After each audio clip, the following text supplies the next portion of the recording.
हम आदमी से इंसान हो सकें। आदमी एक मादी वजूद है और इंसान एक अखलाकी वजूद है। और आदमी से इंसान कैसे होता है तो वो दरमियान में किताब आ जाती है।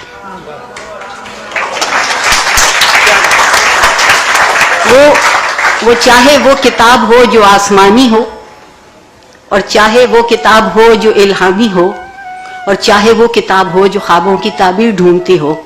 जिंदगी का हवाला किताब के बगैर, लिखे हुए हर्फ के बगैर नहीं है। हमने इल्म से जानबूझ के अपने आप को दूर किया है। हम हुनर के पीछे हैं। हम इल्म रोजगार के लिए हासिल करते हैं, इल्म जिंदगी के लिए हासिल नहीं करते। जिंदगी के लिए इल्म की जरूरत है।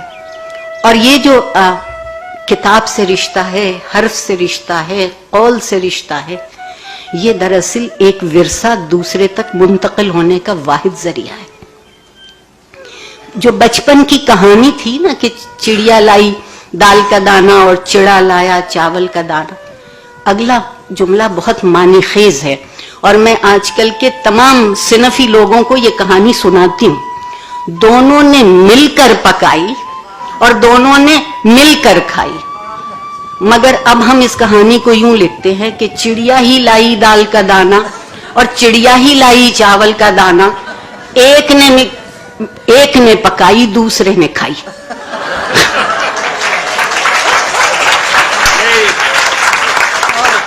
अब सवाल ये है कि अगर ये जो दोनों ने मिलके पकाई और दोनों ने मिलके खाई इसे जिंदा रखना है तो इस कहानी को लिखना पड़ेगा।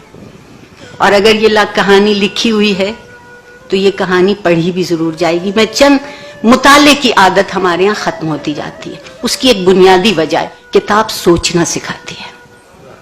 हमने बहुत आहिस्ता आहिस्ता इस माशरे को सोचने से अलग किया ताकि माशरे का मादी वजूद बाकी रहे, माशरे में सियासत का बाजार सरगर्म रहे, मगर माशरे का अखलाकी वजूद कम होता चला जाए। यकीन मानिए कभी मैं भी बच्चा भी थी और एक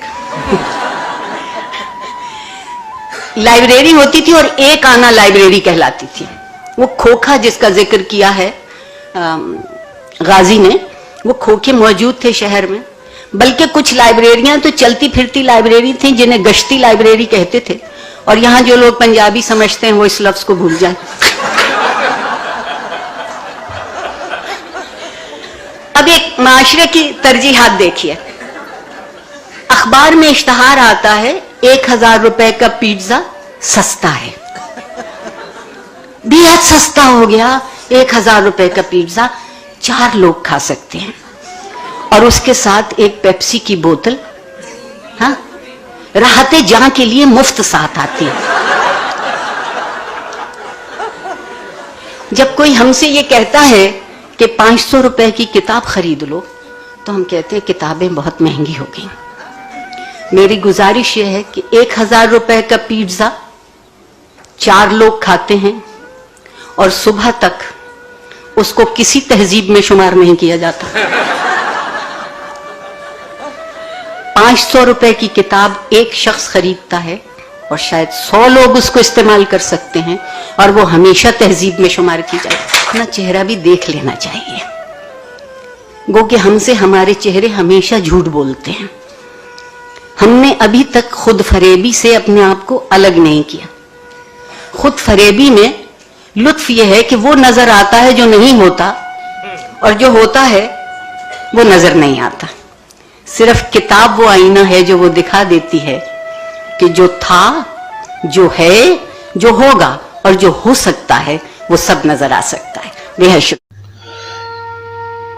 इस तरह की मज़ीद मालूमाती वीडियोस देखने के लिए हमारे चैनल को सब्सक्राइब करें और बेल आइकन को दबाएं ताकि जैसे ही नई वीडियो अपलोड हो आपको सबसे पहले नोटिफिकेशन हो।